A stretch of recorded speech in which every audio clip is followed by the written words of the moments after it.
Hey, good morning, student nurses, and welcome to Mental Health Nursing. My name is Professor King. I have a doctorate in nursing practice, and I will be teaching some of you, not the whole class. We have two sections. Professor DeFilippo is the other professor. She's out on sabbatical.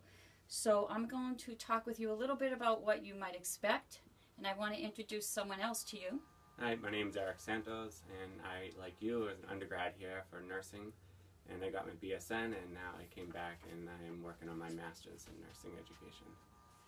So Eric and I have worked together to present to you a course that we hope that you learn a lot from, and more importantly that you learn about yourself as a professional and about as a person.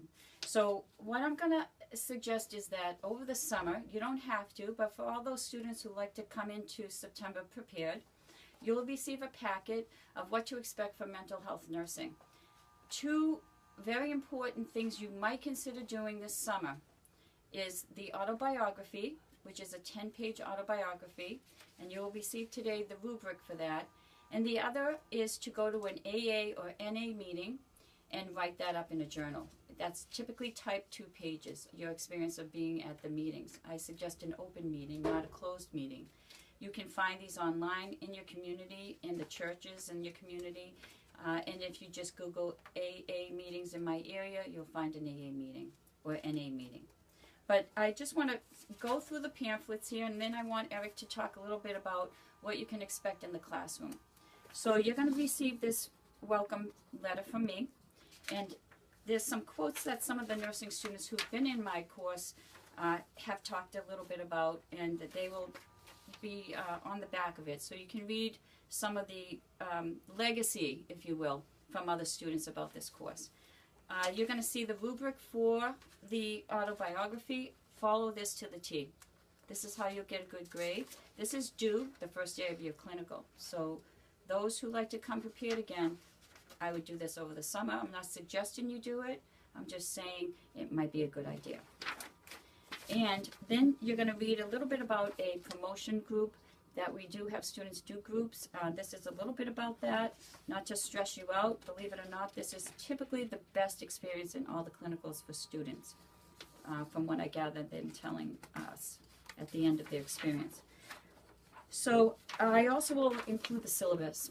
The syllabus is primarily my syllabus, but it will really be similar to Dr. DeFilippo's. So this will be a handy little guide for you about the course. The sign-ups for clinical will happen around mid-June. This is going to be on eCanvas, and it's going to be first come, first serve. I will put a notice out the day before when the sign-ups will be. The reason it's mid-June is because we don't have all our adjunct faculty yet, and we don't know how many students we have to accommodate. Once I find that out, around mid-June, I'm going to send out the date that it's going to be opened. It is first come, first serve. If you choose clinical and it wasn't your first choice, you need to work that out with someone who will switch with you. Neither Dr. DeFilippo or myself get involved with any of the switches. So once you switch, if you do that, I'm going to need to have some confirmation that both parties agreed to the switch.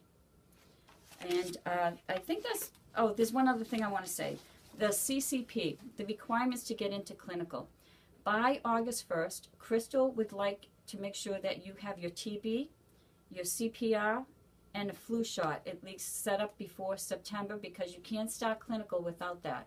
As you know, if you're in healthcare right now, you can't even walk into a hospital and take care of patients without a flu shot, or you have to wear a mask. We don't want our students wearing the masks. We encourage the flu shot. I'm sure you'll have questions. I'm here on campus till the end of May. I'm happy to entertain any questions. You're welcome to email me, come to the office, whatever question you have. Again, I want to welcome you to mental health nursing. It is truly a passion of mine. I hope that I learn from you as well as you learn from me.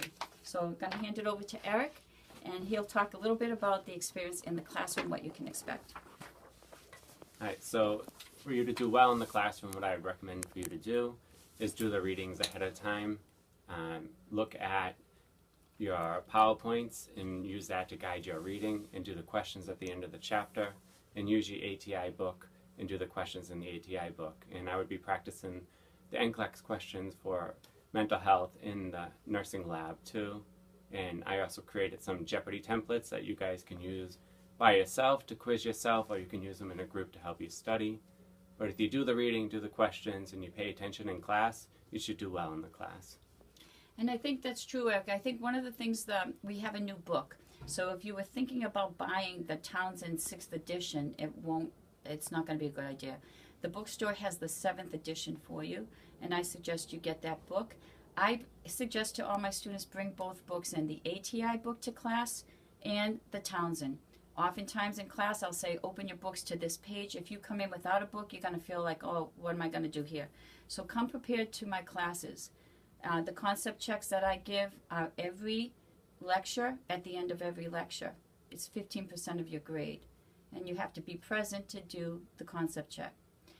But this will all come to focus for you when we do our boot camp in September. They're mandatory boot camp, 2 days in September at Tewksbury State Hospital. That will all be on eCanvas when it's opened up mid-June. I think that's pretty much it, right? We hope you have fun in our class. I think you're going to enjoy it. And I'm so excited to teach all of you. I'm so happy for you to have chosen nursing. It's the number 2 field in the entire country. So good choice on your part. So let's see you in the fall. Thank you.